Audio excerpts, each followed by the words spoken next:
And welcome back to Open Studio. Okay, as promised, we'll pick up right where we left off. So I'm gonna actually use that brown. I decided that I am gonna use the brown on the headlight too. The headlight is really like a dark, like old football type brown, like almost black. But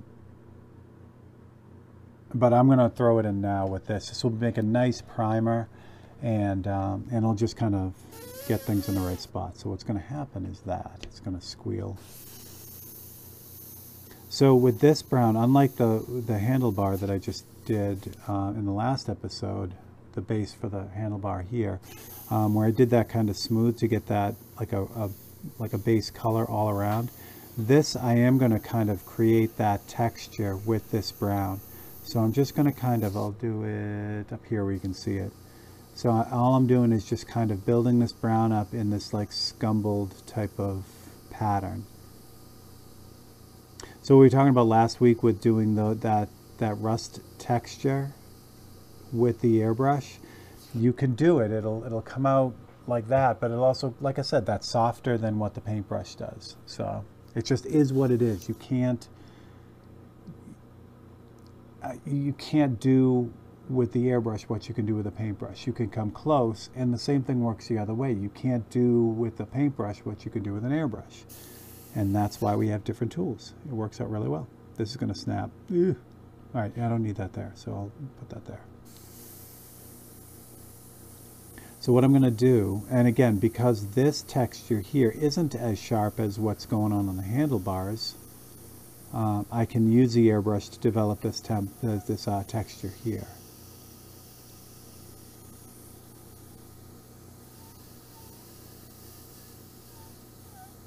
So for me, as an artist, honestly, it doesn't, and I've said this a million times, for me, it doesn't matter what I use, what tool I use, as long as that tool will give me what I need it to give me. So if it'll produce the texture or the line or the effect or whatever that I need, then that's what I'm going to use.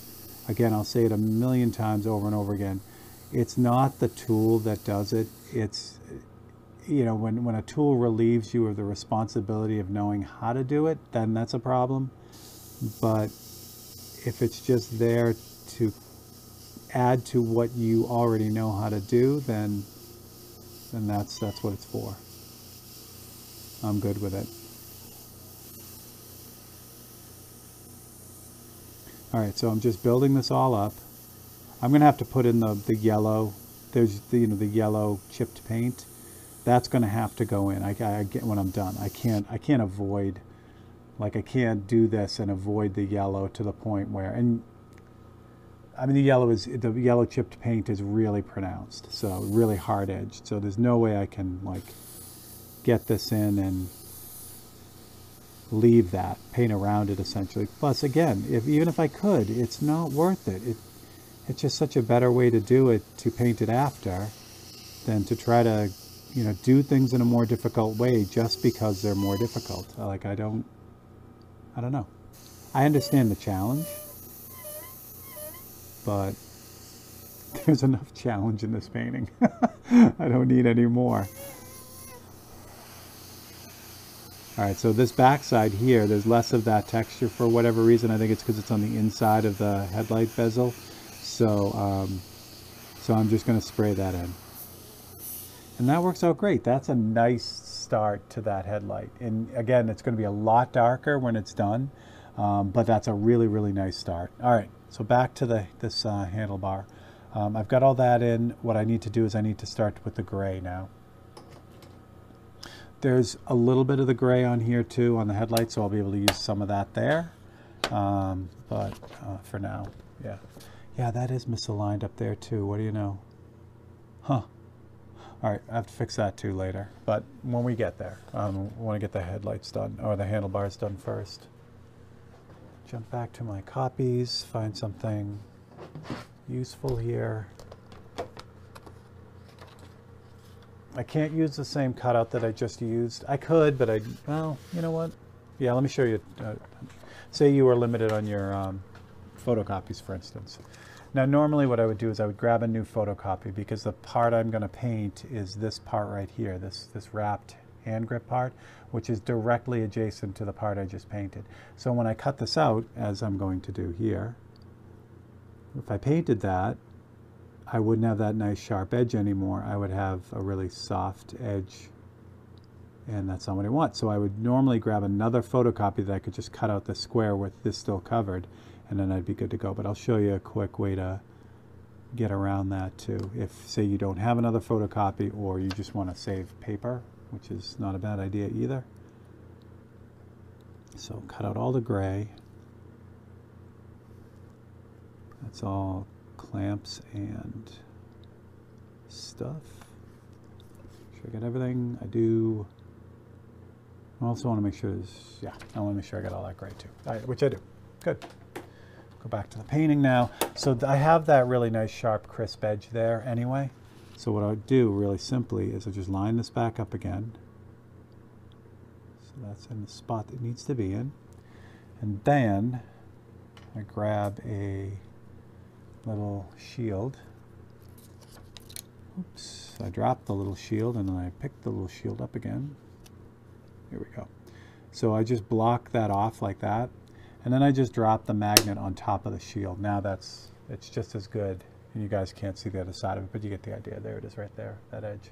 So that just holds everything in place, gives me that clean edge there, and I'm good to go. Gray. So let's mix this up. Since I still have this brown in the Micron C, I'm going to leave that in there. And what I'll do is I'll grab another brush for the brown. No, I mean the gray. Which, conveniently enough, the Micron B has black in it already, which is great, because we're just going to add some white to it and we'll be good to go. Love it when it works. All right. What I'm looking for is a kind of a medium-ish darker gray.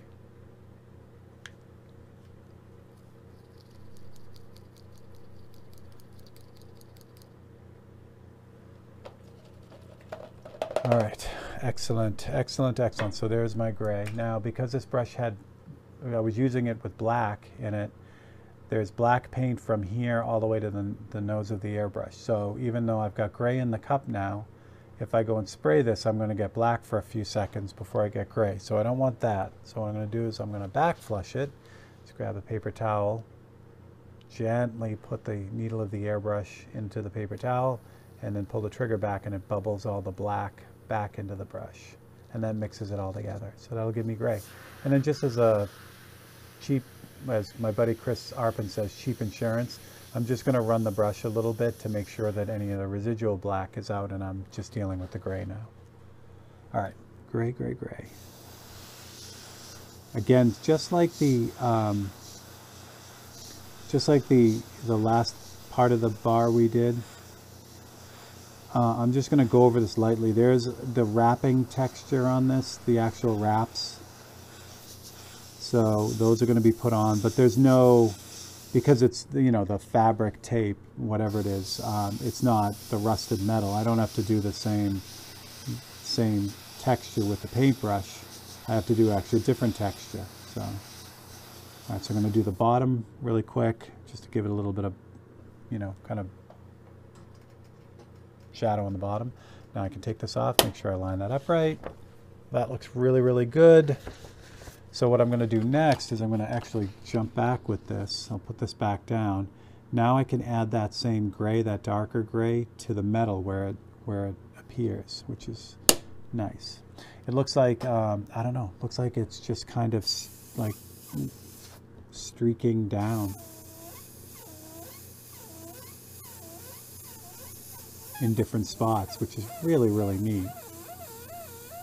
For whatever reason, this metal oxidized at a different rate or something, I don't know, but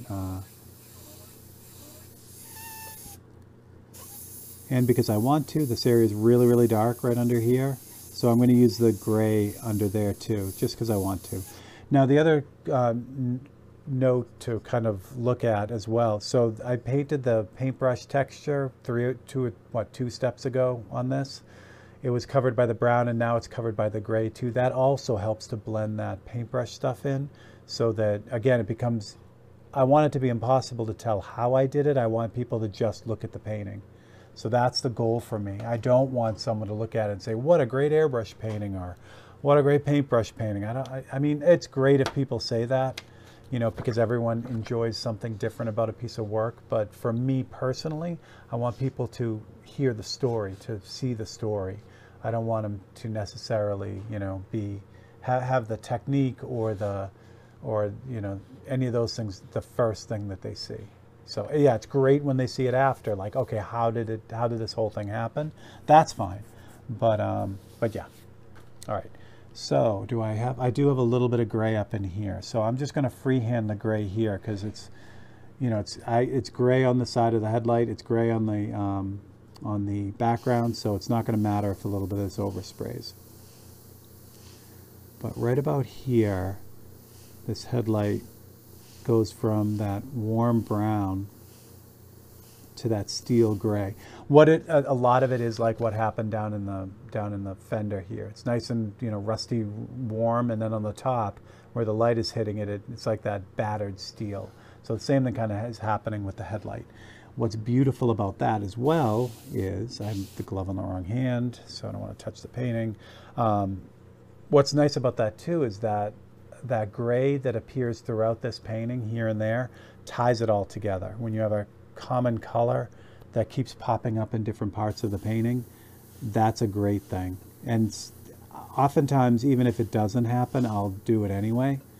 I'll just find a way to include a color throughout a painting, even if it's in a subtle way. And again, that just helps to tie everything together. I am with that.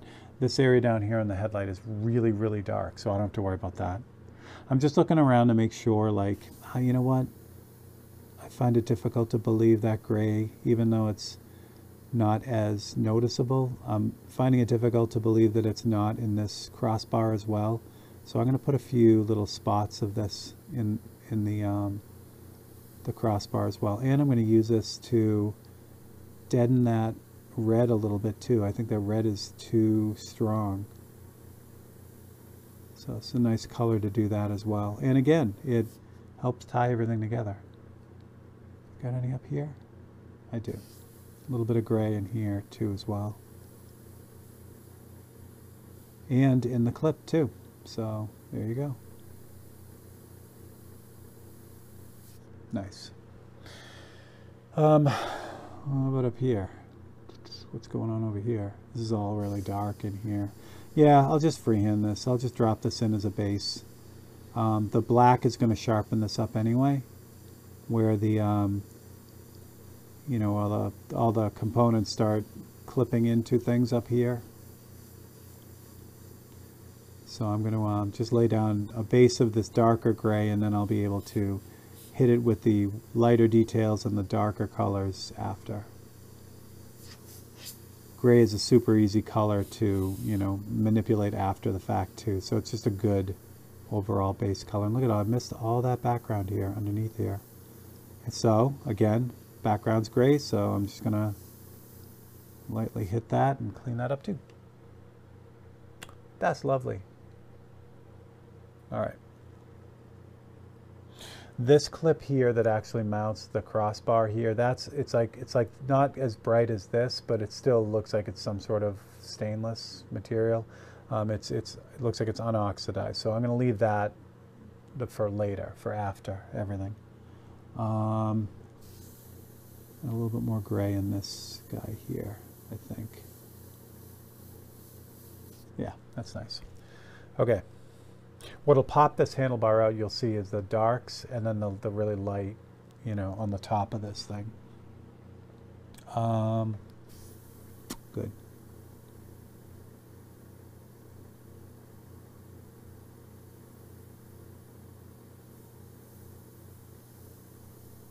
Just can't help myself.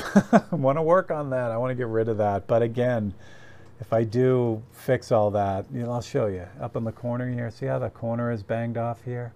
That's just going to keep happening. This painting is now what? We're on episode 35, I think, is this one. Regardless, it's like, you know, we're 17 hours into this painting. It's going to be another, it looks like it's going to come in probably around 30, 35 hours total. So if I fix all those edges, I'm just going to bang them up throughout the painting anyway. So I don't have to worry about that. All right. Next up is the lighter highlight. So this lighter highlight along this this handlebar is going to be paintbrush because it's so it's pretty tight. So I'm just going to use that same brownish gray that I've been using.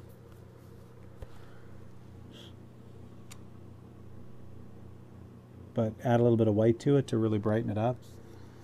And because this edge along here is really defined. So I'm gonna pull that out first and then kind of work around it. Is that bright enough?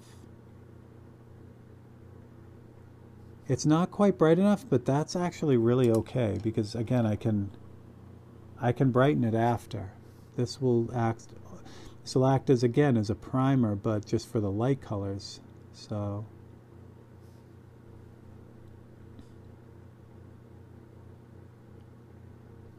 what I'm really working hard at though is to make sure that that edge is nice and clean, like nice and bright and sharp. I am going to lighten this up a little bit because it is awfully similar to what's going on everywhere else. I did use it over here too, which is nice. Here we go.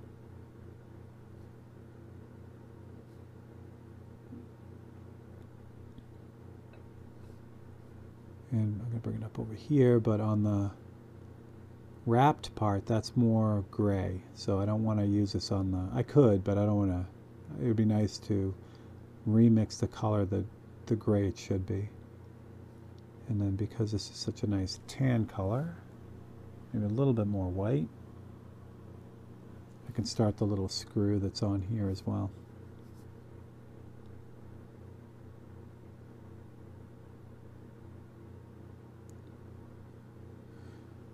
The highlight on this clip is very bright, so I don't have to do anything with that. Okay, that's good. Oops. I think what I'm going to do is I think I'm going to do the really dark and then see where we lie. Normally I would try to drag that light highlight down a little bit to round this over, but I don't think I need to. So I think I'm going to jump right back to the black. So I have to clean this brush out because I browned in the other one. Oops. Pulling everything up. So for this shading, I'm going to use, no, I'll use the 1 to 5 as well. I was going to use the 1 to 10. It moves a little bit slower. It builds up slower. It's more controllable, but I think I can get away with it. I'm going to use that same template though, the one I cut everything out with. I really should do the texture and the, yeah, I'll do the texture and the grip first, because if I put the shading on then do the texture, the wrap, it's going to show. So same thing as the rust, you know, the rust texture on the that I did here and I buried it with everything. It's the same theory here. So I'm going to start with the darker color for these wraps, and you can only see it as it rounds the bottom. So I'll start by dotting it in up top and then, you know, kind of continuing them around.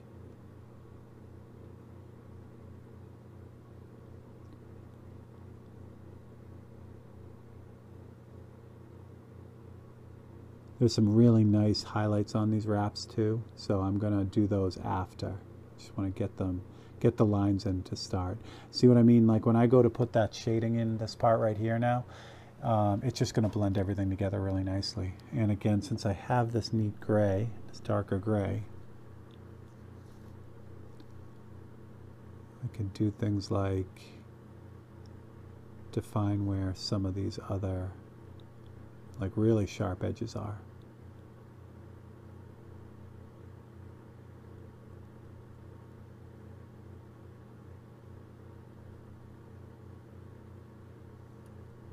lovely.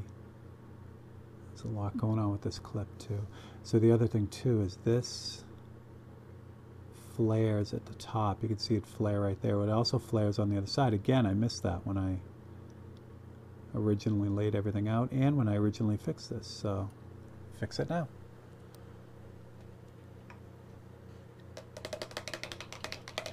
That's good. All right, I feel better about that. So the highlights on those grips, again, they'll come afterwards. So just gonna put this back on now. Switch to black and we're off to the races. There we go. All right, excellent. Black. Again, this is 1 to 5, 1 part paint to 5 parts, 4011 reducer. Again, I say all these mixtures, I'm going to keep repeating it over and over again. 1 to 5 is going to work the way it's going to work right now through this brush right here. It works completely differently through the Micron C. It works completely differently through the CS or whatever other brush you're going to use. So when people give you reduction ratios, take them with a grain of salt. You have to try them with the brush. They're not going to work the way that you see them work unless you're using exactly the same airbrush at exactly the same pressure. So yeah, it's more important to understand the theory of reducing than actually getting the formulas because, like I said, they're all different. All right, this is straight up black, essentially as far as color goes. So I'm going to start with the darkest areas and just move around from there. So there's a great shadow on this handlebar from the pipes in front. And then, of course, underneath. Now, there's a little, another little guide for one of the other cables. So that's actually in the light. So I don't want to lose that.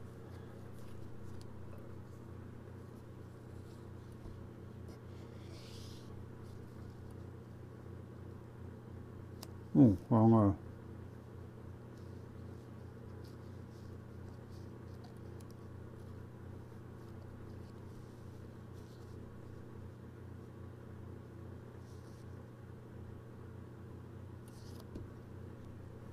So just find an edge that matches. I got to be careful on this side, but this is just to get the that shadow on top of that little flare, and I'll show it to you when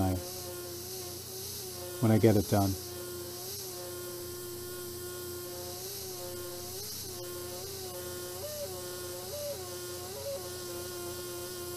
I love stencil sounds. There we go. So see how I left it? We're good to go now. So that did its job. Alrighty, I can pick it up back here.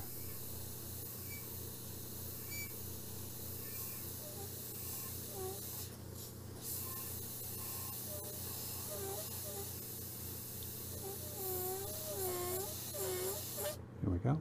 So for the clip too, there's shading, and like the clip itself is directly in the light, so I can use the freehand shield to block that off, and then I can kind of airbrush around it.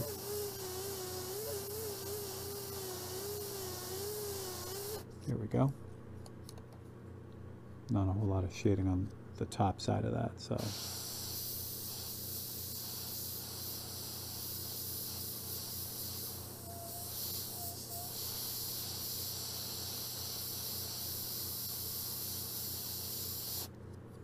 That looks good. The clip itself has a really sharp shadow. Do I need this at all? Yeah, I do. Let me finish the shading on the hand, the wrapping here, and then I can pull it to do the rest of it. So for the shading on the hand grip, or where you started to wrap it, I'm going to do those individually. So the pipe I kind of did all as one unit. I just kind of sprayed along the template like this. But with this, I want to kind of show that texture of the wrap.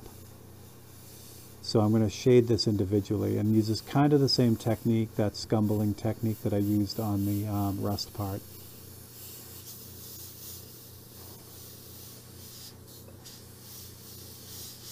Beautiful. That looks good. Yes, yes, that looks good.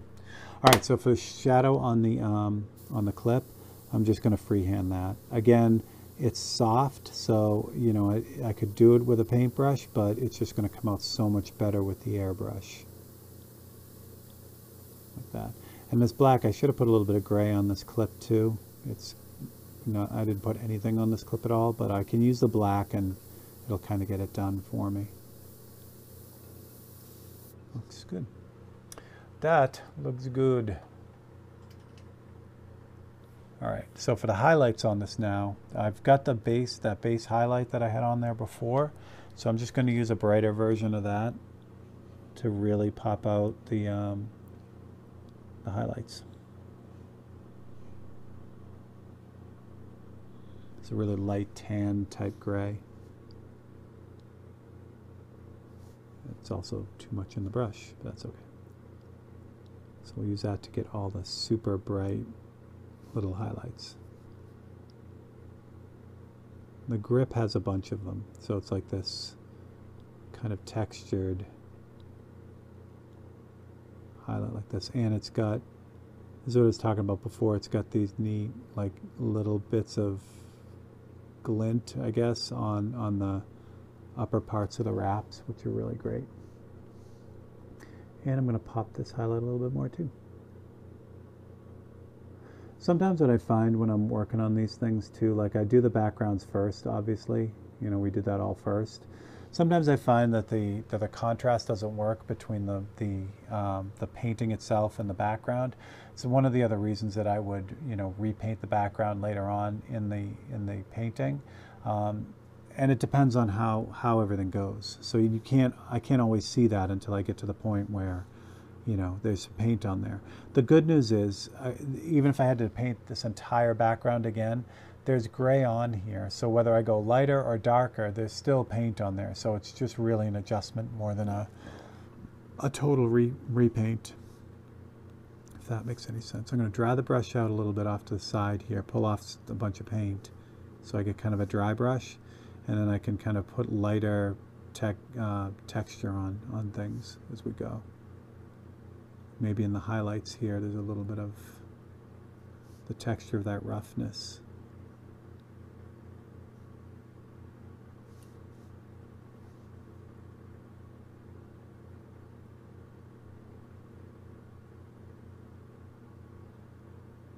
There we go. Looks good.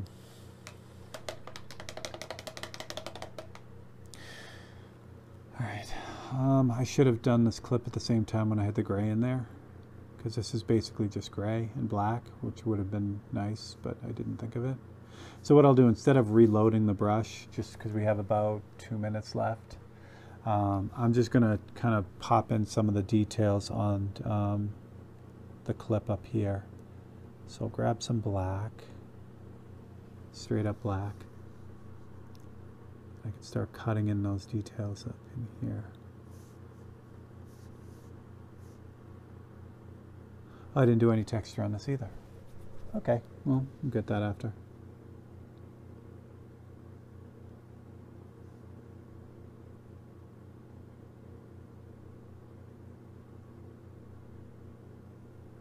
That's too bad. It would have been so nice. I never caught up with the owner of this bike. The couple times I saw it at bike shows, and it's you know it's the same guy. You know, it's obvious that it's the same bike.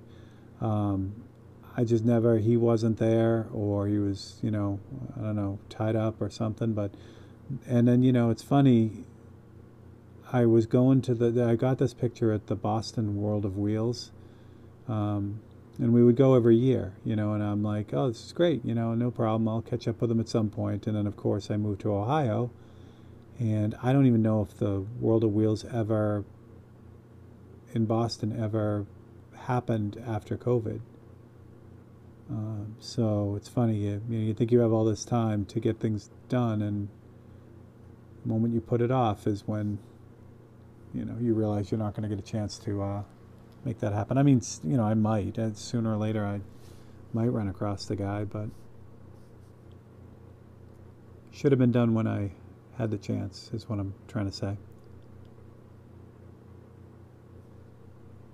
Good, good, good, good, good, good. All right, that's good. All right, I think that's a good place to leave it. I'm going to zip you guys out real quick just so you can kind of see the whole thing, since we've been doing a lot in one area, but now it's starting to pull together up on that top area, and we're really close to being done with the bars, and then just move on to the headlight and then go on from there. So yeah, hooray. It's taken a long time, but this painting is going to be totally worth it. All right, so you guys know the drill. Please hit that like button, the subscribe button, click those notifications too. I really, really appreciate it all. I love that you guys and girls hang out. And that's what we got. So for Steve Leahy and Open Studio, I will catch everyone on the next one. Thanks a lot, guys.